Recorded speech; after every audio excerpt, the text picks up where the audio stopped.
About to take the old Subaru to the old stabbing cabin.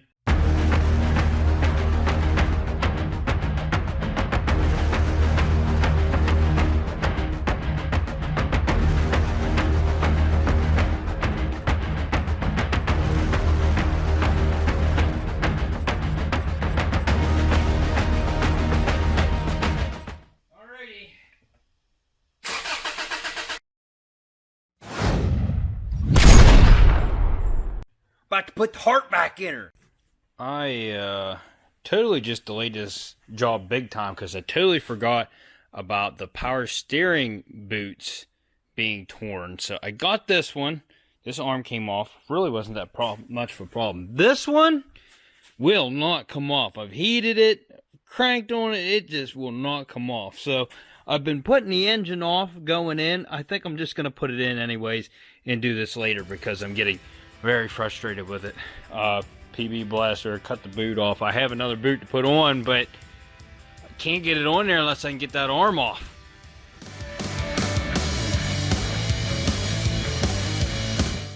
I tell you what, this Subaru is fighting me every step of the way. I'm just gonna get a new tie rod. I'm through with it. I got it stripped. It will not come apart. That's just the stuff we deal with up here in Pennsylvania. The rust here is horrible. It rusts stuff together. Thankfully, the one came apart, so I don't have to worry about it. I got a new boot on it, but now I'm going to have an extra boot because the new one's going to come with a new boot. More than likely it will. If it doesn't, then I have one. But just something I'm just not going to worry about for right now. We're just going to put it on order and set it and forget it. And now for my next trick. I'm going to squeeze that into there. I'm just going to throw it in, just like Kobe!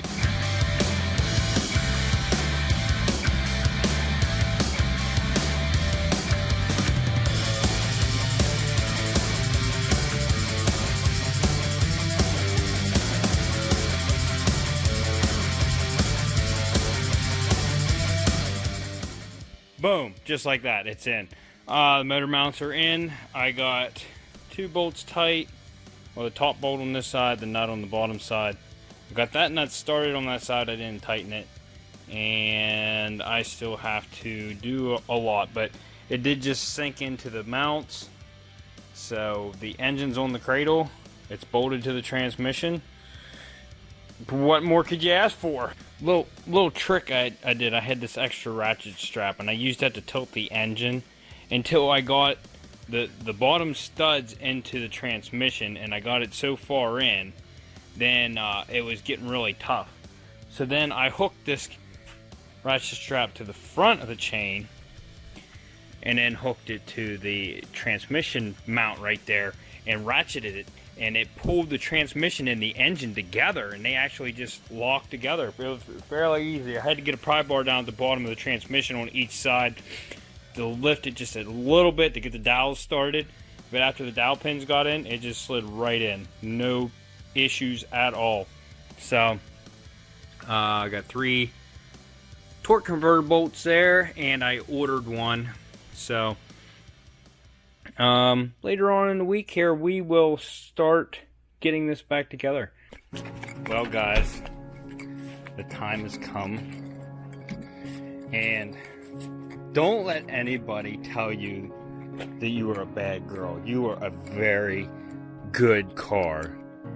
It is time that we see other people. What? You've already been seeing other people? You suck! Time's come. I'm going back to first shift next week, finally. And my work schedule will be back to normal. And I'm going to sell the Civic because I don't need it now. It was my work ride. It is a very good work ride on top of that. It gets me to work every day. It gets good gas mileage.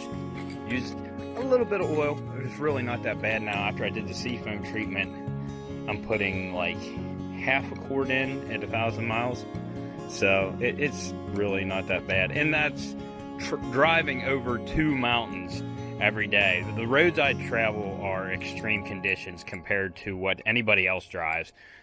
Going over 2 mountains, and they're both steep mountains on top of that, and they're big. So this thing has done me very well. But it is time to say my goodbyes. I've had people interested in the past when I mentioned about selling it. it is now for sale. So those people that were interested, hit me up. I also want to point out, wife made sure that No Shave November didn't happen. Yeah, little giggles. I have my husband back. He was here. He was fluffy and cuddly. No, it's a werewolf. He was soft and cuddly. How's Stewie? Feed me. Yeah, that's what he says. Not sure if you're seeing that. I'm glad that my heater's in the garage, not hooked up, because it's snowing. You have a furnace there. That's what I said. My furnace is sitting in the garage. Today marks the first day of my 4-day weekend. I go back to first shift on Tuesday. Back to normal schedule. How you feel about that, wife? You excited? Sure. Sure. Anyways, we need to get the Subaru done this weekend. Actually today, because I got people interested in it. I got some people interested in the Civic too, so hopefully they move some stuff.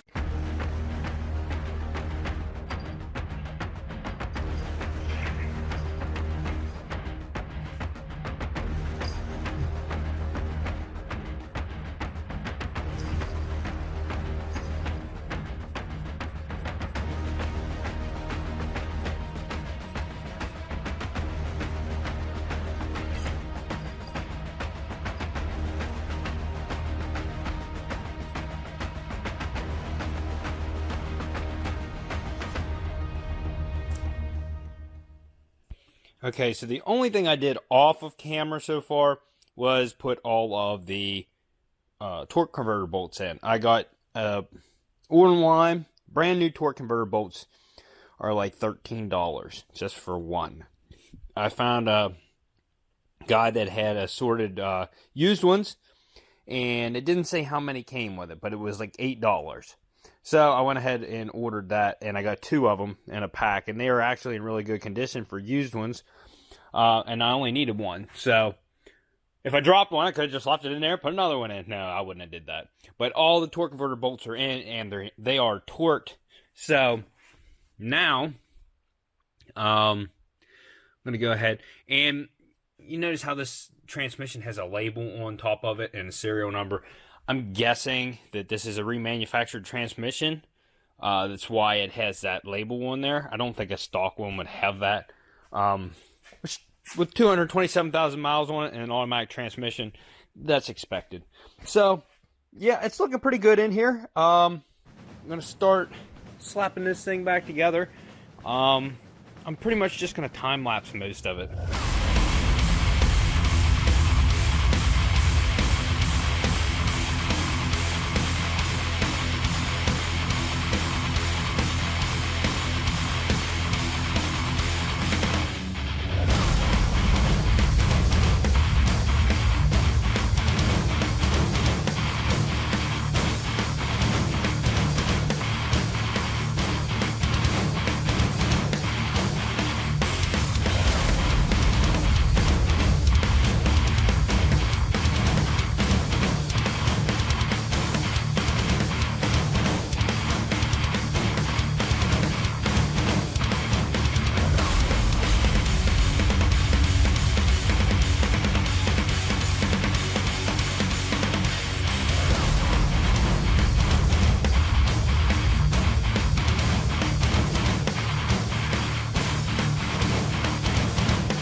Alright, so the top part is looking pretty good. We still have the radiator to put in, air intake, a couple other small things, power steering lines and stuff like that. We have to hook up. Transmission cooler lines need to be hooked up. Battery needs to go in. But I need to get this thing up in the air because I still never bolted it down to the subframe, and I still have another bell housing bolt to put in and one nut on the starter I had to put in yet. Also, I got a new thermostat. So I'm going to go ahead and put this in, and then I can put the housing on. And I went with the pricier one because the lower end thermostat they had didn't look like it had this bleeder thing in it. This is to bleed air through. So I went with the pricier one. It was like $13, and then I got there and I realized it didn't come with a gasket, so I had to buy a new gasket too. So this is gonna go in, and let's get this thing up in the air.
Just put this thing down, didn't even think about it. I still need to change the oil filter, so I'm going to put it back up real quick and do that.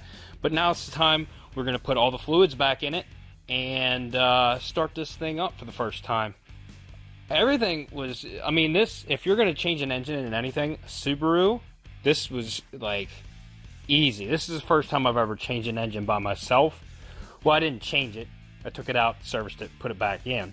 But the Subaru motor is by far, it was so easy, I can't imagine anything else being easier than this.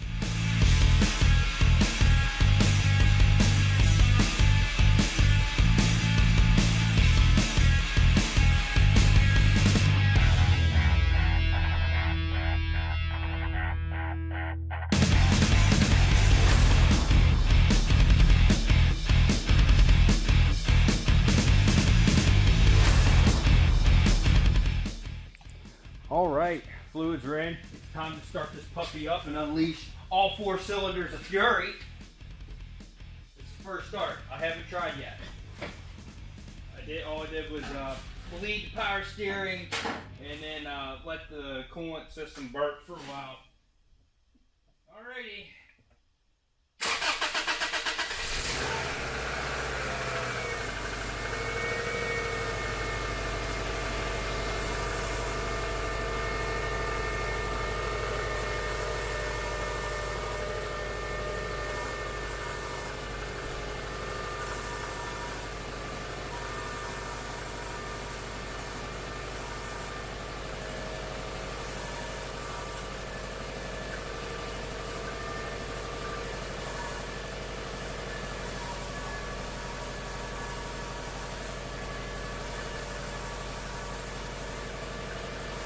Sounds really good.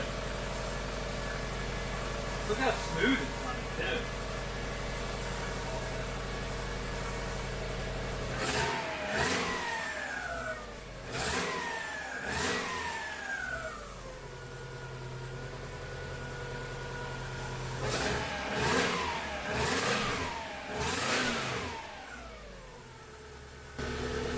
That's the power steering fluid. Whenever I took the lines off, it got under the heat shield on the exhaust. That'll burn off. Man, that thing sounds great.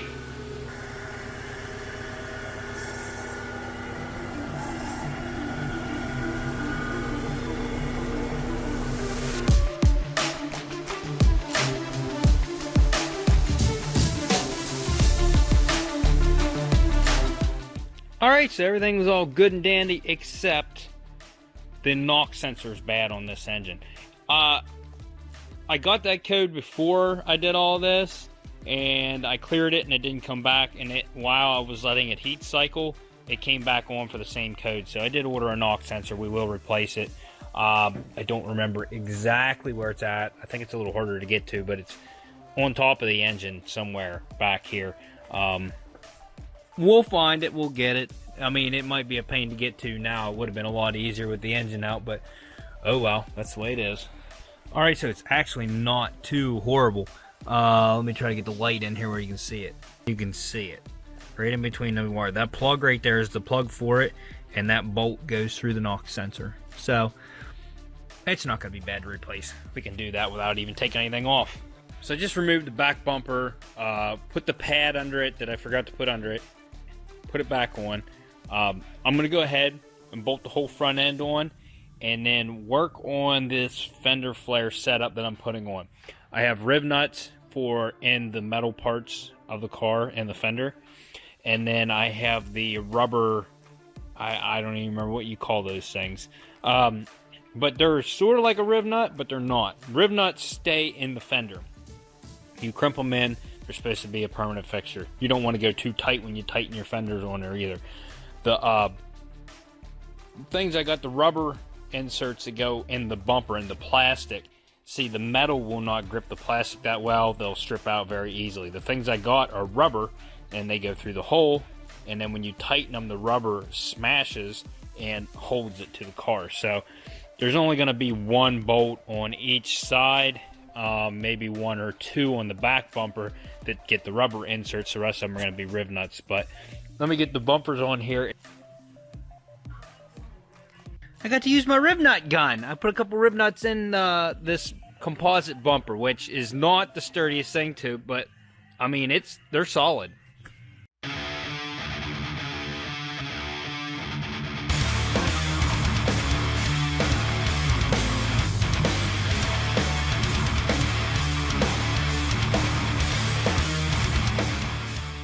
What I need to do for these fog lights in order to get them to work correctly, I am going to wire the power wire from those lights into the low beam power to the headlights, and then I'm going to run the ground wire into a switch inside so that you can turn them on and off, and they'll only be on with the low beams. So because it's illegal to run with fog lights on with your high beams, they have to be, you know, in sync with your low beams. So that's what I'm going to do with this, but I'm going to do that later. As of right now, I want to get the fender flares on. The bumper, it's got a little sag to it, a little gap. That's tight. So the flare will kind of get rid of that gap a little bit, but I need to start test fitting these on here.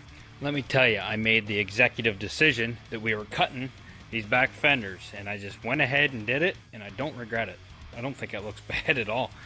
Now, if you get down here, you can see the silver paint under it right there.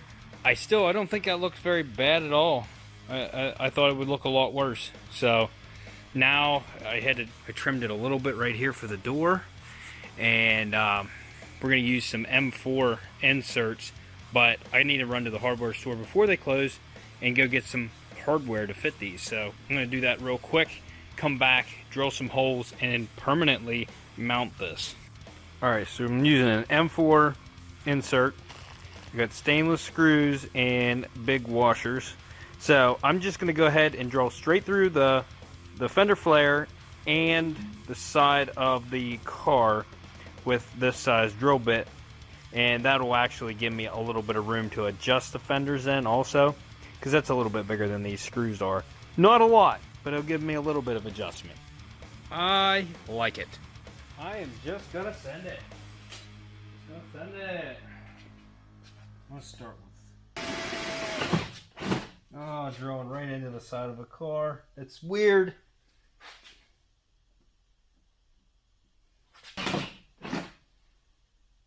I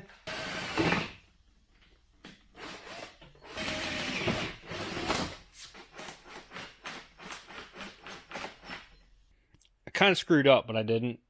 I mean, like my rib nut tool that I got, I bought a separate pack of rib nuts, which was a whole kit, and these were in it.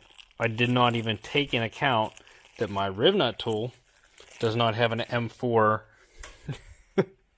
fitting. You can like make your own tool, but it's a pain in the butt. What time is it? I might be able to make it to Harbor Freight. It's 5:37. I could make it to Harbor Freight. I might have to do that because I kind of want to do this tonight. Now, I found out why when I was drilling this one, why it was going in weird. There's a pin right where I put that hole at to hold this plastic trim piece in here. There's a pin right there, and I drilled like through the pin, so that's why it like went wonky whenever I put that drill bit through. But it's gonna stay whenever I crush that in. All right, so I went to Harbor Freight. They had a rib nut tool with smaller fittings, but they are all standard. Right there, it's just like a riveter. I got the one that was closest to my M4 fittings. Then I took an M4 tapped the fitting, and then put them in. This one is now mounted. It'll look better once it's down on the ground. As for right now, it's alright looking. I think it's alright looking. This one, I got up, drilled the holes in it already. I'm going to cut that part off of the fender and then just roll with these ones. This end one here, this is where I'm going to insert these rubber fittings here, and as you can see, I'm going to have to drill that hole way, way bigger to get this fitting in there. Probably going to have to even, I wonder if I'm going to have to drill it bigger. Nah, screw will fit. So, I already drilled through the bumper, but I just got to ream the hole out bigger so I can use one of these. I'll show you the riveter on this front fender. We're going to try. As you can see, I tapped that fitting. It works. Don't knock it.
On that note, I think I'm going to call it a night. That's a lot done for one day. Putting the motor back in, hooking everything up, fluids, running around, making tools, putting my fender flares on. Only did this side. I got to do the other side yet, and I still have to cut the other front fender, but I'm liking the way that looks. I was originally going to take that the whole way down to where this lip was.